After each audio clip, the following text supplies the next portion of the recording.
Right, well, let's bring in Julia Roknifard, who's a political analyst who specialises in Middle East studies. She joins us from Kuala Lumpur now. We've been hearing from our correspondents there. Julia, how likely do you think it is that we'll get a ceasefire by the end of the year? Well, I wouldn't be optimistic about it at all, because there is no reason to suggest that Hezbollah or Lebanon as a whole is offered something that they could hand over their weapons. And it's also questionable with the outgoing US administration how inclined the parties would be to negotiate under it. For the Netanyahu government, probably. For Hezbollah and for Lebanon, that's unlikely. And again, I wouldn't see what could be offered, what could be put for Hezbollah on the table for them to willingly accept this ceasefire. Because from the draft of the agreement, what we see circulating in the media, it doesn't seem any of those points, like, for example, disarmament of Hezbollah, they would be willing to accept it. And besides that, what do we understand under ceasefire at all? We know this hasn't started in Lebanon itself. It started in Gaza. And for Hezbollah, there is a reason of its very existence since the time of the Lebanese civil war to stand up against Israel. So whatever we are seeing now, it's developing on the rather escalatory track. And Hezbollah is simply continuing to give a response to the Israeli attacks in Lebanon and the southern Lebanon, especially. So I don't see how it results in any ceasefire, and there is anyway too little information on how the parties see it.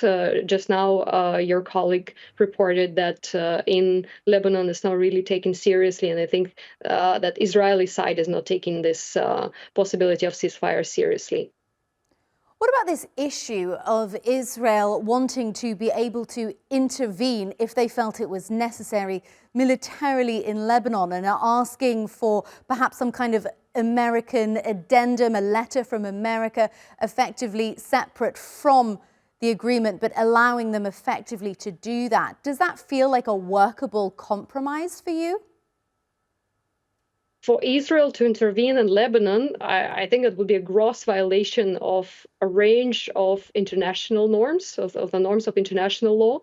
That would not be tolerated not only by Hezbollah, but I think by a number of other regional actors, because it would mean giving Israel a green light for further escalation in the region. And that's why I think it is questionable that any ceasefire is possible, because in a declaration of the current Israeli government of what they want to do both in Gaza and in Lebanon, and also with the support of the American administration, the Department of State Matthew Miller spokesperson Matthew Miller just mentioned that the purpose, the aim in Lebanon is to get rid of Hezbollah in its current form, which is an armed group, a militarized group, not only a political party, and to reduce its capacity to mere political party, if not just some organizations such as just an NGO, completely toothless,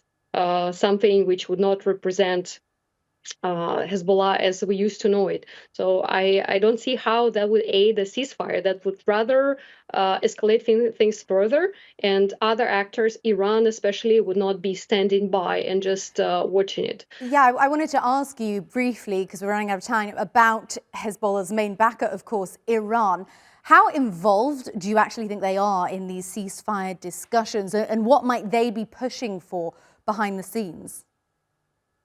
I don't think Iran would support Hezbollah's disarmament as well. Hezbollah is one of the closest to the government in Tehran in Iran-led axis of resistance. And it's also considered one of the components, one of the nodules of the Iranian axis of resistance, the way it's been described to be prevalent in the region.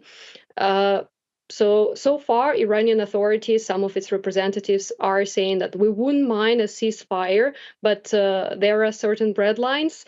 And I think disarmament of Hezbollah, it's out of question, off from the table, because Iran would not agree to that. But of course, that doesn't take away the agency from Hezbollah itself. It's raison d'etre why it is there in Lebanon and is the region standing up to Israel. So Iran would welcome the ceasefire in some form because it doesn't wish to see the escalation of the situation in the region, and especially it shifting the hot spot of it shifting onto Iran itself. But again, under the current circumstances, I don't see how we can reach that even with Iran's blessing. Analysis from Kuala Lumpur. Thank you.